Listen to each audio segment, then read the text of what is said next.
అదే RTV app వార్తల్ని క్షణాల్లో చదివే అవకాశం ఉంటుంది. ఒక న్యూస్ పేపర్, ఒక టెలివిజన్ ఛానల్ మీ చేతుల్లో ఎప్పుడూ ఉంటాయి. నేటి నుంచి ఆగస్టు 3వ తారీఖు వరకు మావోయిస్టు వారోత్సవాల సందర్భంగా పోలీసులు అప్రమత్తమయ్యారు. ములుగు జిల్లా ఏజెన్సీ ప్రాంతాలన్నీ అప్రమత్తంగా ఉండాలని చెప్పి జిల్లా ఎస్పీ డాక్టర్ శబరీష్ కూడా ఇప్పటికే పోలీసులకు సూచించారు. పోలీసు అధికారులను కూడా అప్రమత్తం చేశారు. అలాగే వాజేడు, వెంకటాపురం ఏజెన్సీ ప్రాంతాల్లో కూడా జల్లెడ పడుతున్నారు పోలీసులు.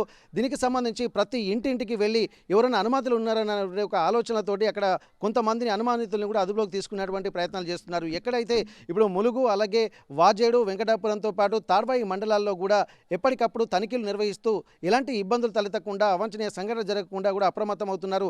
ఇప్పటికే తెలంగాణలోకి మావోయిస్టులు ఎంటర్ అవుతున్నారన్నటువంటి ఒక సందర్భాన్ని కూడా తెలుసుకున్నటువంటి నేపథ్యంలో ఇప్పటికే అలర్ట్ అయ్యి ప్రతి జిల్లాలో ఉన్నటువంటి పోలీసులకు కూడా అప్రమత్తం చేస్తున్నారు. ఇప్పటికే ఛత్తీస్గఢ్ పరిసర ప్రాంతాల్లో కూడా కొంత భారీ ఎన్కౌంటర్లు జరిగినటువంటి నేపథ్యంలో కసితో రగులుతున్నటువంటి మావోయిస్టులు కూడా ఒక దుశ్చర్యలకు పాల్పడే అటువంటి అవకాశం ఉంటుంది. కాబట్టి ప్రజాప్రతినిధులను కూడా హెచ్చరిస్తూ వారిని సురక్షిత ప్రాంతాలకు వెళ్లాలని చెప్పి ఇప్పటికే ఆదేశాలు జారీ చేశారు. గతంలో కూడా మావోయిస్టులకు ఎవరైతే సహకరించారో వారందరూ కూడా మళ్ళీ అటువంటి చర్యలకు పాల్పడకుండా ఉండడం కోసము వారికి కొన్ని సూచనలు, అలాగే కౌన్సిలింగ్ కూడా నిర్వహించారు. తాడ్వాయి, అలాగే ములుగు ప్రాంతాలకు సంబంధించినటువంటి కొంతమంది మావోయిస్టులకు సహకరించినటువంటి వాళ్ళని కూడా కౌన్సిలింగ్ నిర్వహించి అలాంటి చర్యలు మరోసారి పునరావృతం కావద్దని చెప్పి వారికి హెచ్చరికలు కూడా జారీ చేశారు. ఒకవేళ అలాంటి చర్యలు కనుక తీసుకుంటే మళ్ళీ కఠినమైనటువంటి చర్యలకు ఉపక్రమిస్తాము, దీంట్లో ఉపేక్షించే పరిస్థితే లేదని చెప్పి ఇక్కడ వీళ్ళు చెప్తున్నారు. అయితే గత కొద్ది రోజుల క్రితం మావోయిస్టులు కూడా ఒక లేఖ విడుదల చేశారు. ఆపరేషన్ కగర్ లాంటివి కూడా ఇక్కడ మావోయిస్టులు తీవ్ర నష్టం జరుగుతుంది కాబట్టి కేంద్ర రాష్ట్ర ప్రభుత్వాలు ఒక నాటకాలు ఆడుతున్నాయి. ఇక్కడ అధికారం ఎన్డీఏ కూటమి, అలాగే కాంగ్రెస్ పార్టీ కూడా రెండు ఒకటైపోయి ఆపరేషన్ కగర్ లాంటివి చేపట్టి నక్సల్ ఉద్యమాన్ని మొత్తం రూపుమాపాలన్నటువంటి లక్ష్యంతో రాబోయే 3 ఏళ్లలో ఈ ఉద్యమాన్ని మొత్తం అంటే నక్సల్స్ కనిపించకుండా చేయాలన్నటువంటి ఒక లక్ష్యంతో పనిచేస్తున్నాయని చెప్పి అంటున్నారు. దీనివల్ల ప్రజలు తీవ్రంగా ప్రజాస్వామ్య వ్యవస్థను కోల్పోయేటువంటి ప్రమాదం ఉంటుంది. అమాయక ప్రజలను మభ్యపెట్టి కొత్త చట్టాలను రూపొందించి ప్రభుత్వాల ఆలోచన విధానానికి అనుగుణంగా నిర్ణయాలు తీసుకొని కొత్త చట్టాలను రూపొందించి ప్రజల్ని కూడా మభ్యపెట్టి ఇక్కడ ఉన్నటువంటి పరిసర ప్రాంతాల్లో ఉన్నటువంటి ఏజెన్సీ ప్రాంతాలు, అలాగే అటవీ ప్రాంతాల్లో ఉన్నటువంటి సంపదను దోచుకు వెళ్లడంలో భాగంగానే ఈ కుట్రలు జరుగుతున్నాయని చెప్పి మావోయిస్టులు లేఖలో పేర్కొన్నారు. దానికి సంబంధించి గత సంవత్సరం మాత్రం 200 మంది మావోయిస్టుల్ని కూడా చంపారన్నటువంటి ఒక విషయాన్ని కూడా వెల్లడించారు. అంటే ఇది ఒక తీవ్ర భారీ నష్టంగా మనం చెప్పుకోవచ్చు. అయితే దేశవ్యాప్తంగా 200 మంది మావోయిస్టులు కూడా చనిపోయారు. వాటికి సంబంధించి కూడా అమరులైనటువంటి వారందరికీ కూడా నివాళులు అర్పించడంలో భాగంగానే వారోత్సవాలు జరుగుతుంటాయి. ఈ వారోత్సవాలు కూడా ప్రతి సంవత్సరము జూలై 28వ తేదీ నుండి ఆగస్టు 3వ తేదీ వరకు జరుగుతుంటాయి. 1972లో ప్రారంభమైనటువంటి మావోయిస్టు వారోత్సవాలు ప్రతి సంవత్సరము జూలై 23 నుండి ఆగస్టు 3వ తారీఖు వరకు జరుగుతాయి.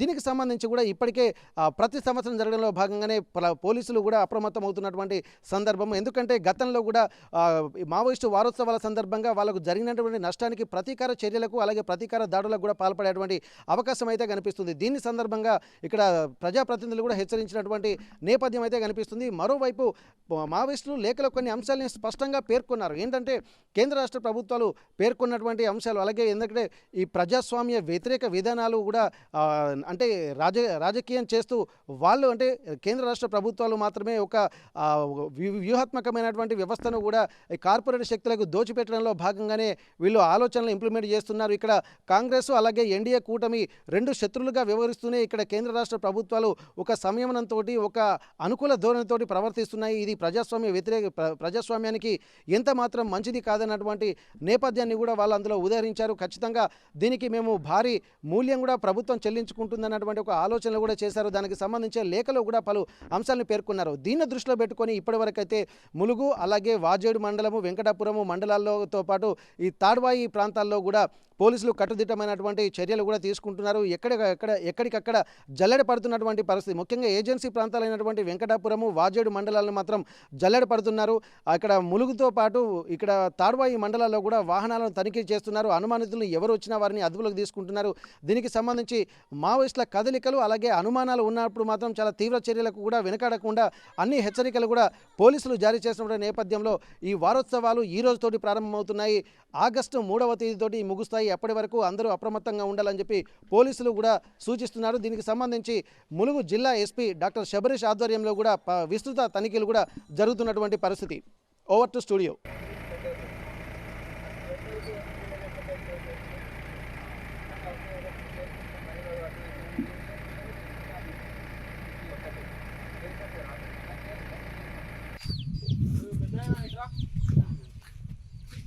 పటేలా పటేలా నువ్వు నీ పేరు ఏం పేరు?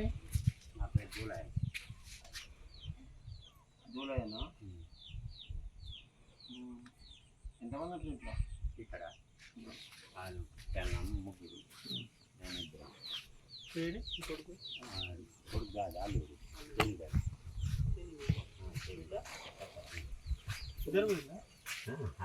తెలియదు. నీళ్ళపోయిందా? ఎక్కడికి వెళ్ళి వచ్చిండు అక్కడ నుంచి? పాతోడు ఎక్కడ? మురదండి మురదండ. ఆ పెళ్లి పక్కన నీ బిడ్డ నీ అల్లుడు ఇక్కడికి వచ్చింటాడు నీతోటి? వాళ్ళు ఇక్కడ ఉంటారు, మేము చెర్ల కాడ ఉంటాం. చెట్ల మరి ఇప్పుడు వచ్చిండ మరి చెట్లకి చెర్లకెళ్ళి మొన్న వచ్చాం. ఇటే ఉంటారు లే పోతాం ఇంట్లో భుజించి. అచ్చా నీ అల్లుడిని నీ బిడ్డని అల్లుడిని చూద్దాం వచ్చినావా? చిన్నమైనపల్లి. మరి ముందే తీసుకొని ఆ జాయిన్ చేసి అయిపోగా టీసీ తీసుకుని వాళ్ళే పంపించారు. ఏదో ఒకసారి చెప్పు వాళ్ళకి. ఈ అమ్మాయి మేడారం వీళ్ళు ముగ్గురు నిచ్చనే పెట్టుకున్నారు. ఈ అమ్మాయి ఇట్లా చేస్తుంది. మీ పిల్లల్ని స్కూల్ పంపించకుండా మాత్రం ఇబ్బంది అయితే చెప్తున్నాం. ఇప్పుడు ఆల్రెడీ పాపది ప్రాబ్లం అయింది, మళ్ళీ ఇద్దరు ముగ్గురు నలుగురు పిల్లల్ని అన్నావు, అందరి ఇంటికన్నా పెట్టుకుంటావా నువ్వు? ఒకటి పెళ్ళి అయింది సార్, ఇది ముగ్గురు ఒకరి పిల్లలు ఇంకా ముగ్గురు ఉన్నారు. ఆమె కూడా పోవాలి స్కూల్కి. పిల్లల్ని స్కూల్ పంపి పని కొట్టకపోయినంటే ఈ బగులుతుంది నీది. అర్థమైందా? చిన్న పిల్లలతో పని చేయించి స్కూల్కి పెట్టినావు అనుకో, స్కూల్ పంపించకుండా నీ మీద కేసు అవుతుంది. నేను స్కూల్ పంపి ఆ టీసీ అది చింపేసి టీసీ ఇప్పించేసి పోయి అక్కడ ఉండుకోండి స్కూల్ కాడ అని చెప్తాను.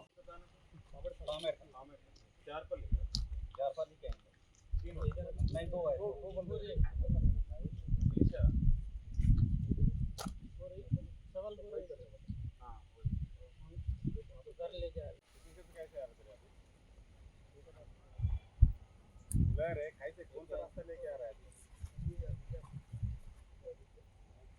गाँव कौन सा रास्ता से आपका कैसे कौन सा गाँव के बीच में आ रहा है?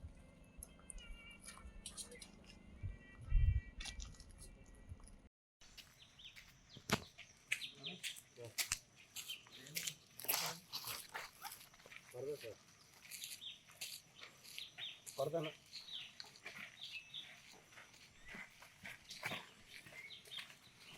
ఎక్కడ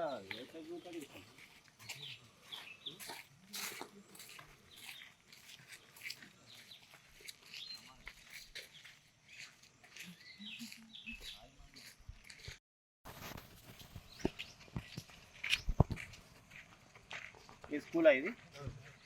టీచర్ వస్తుందా?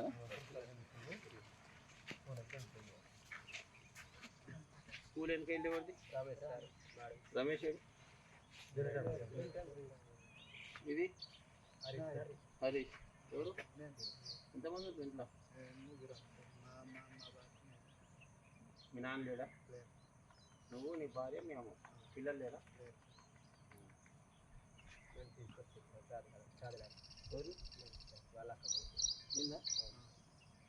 మరిన్ని వీడియోస్ కోసం ఛానల్ ని సబ్స్క్రైబ్ చేయండి. లేటెస్ట్ అప్డేట్స్ కోసం వాట్సాప్ ఛానల్ ని ఫాలో చేయండి. అండ్ లింక్ డిస్క్రిప్షన్ లో ఉంది.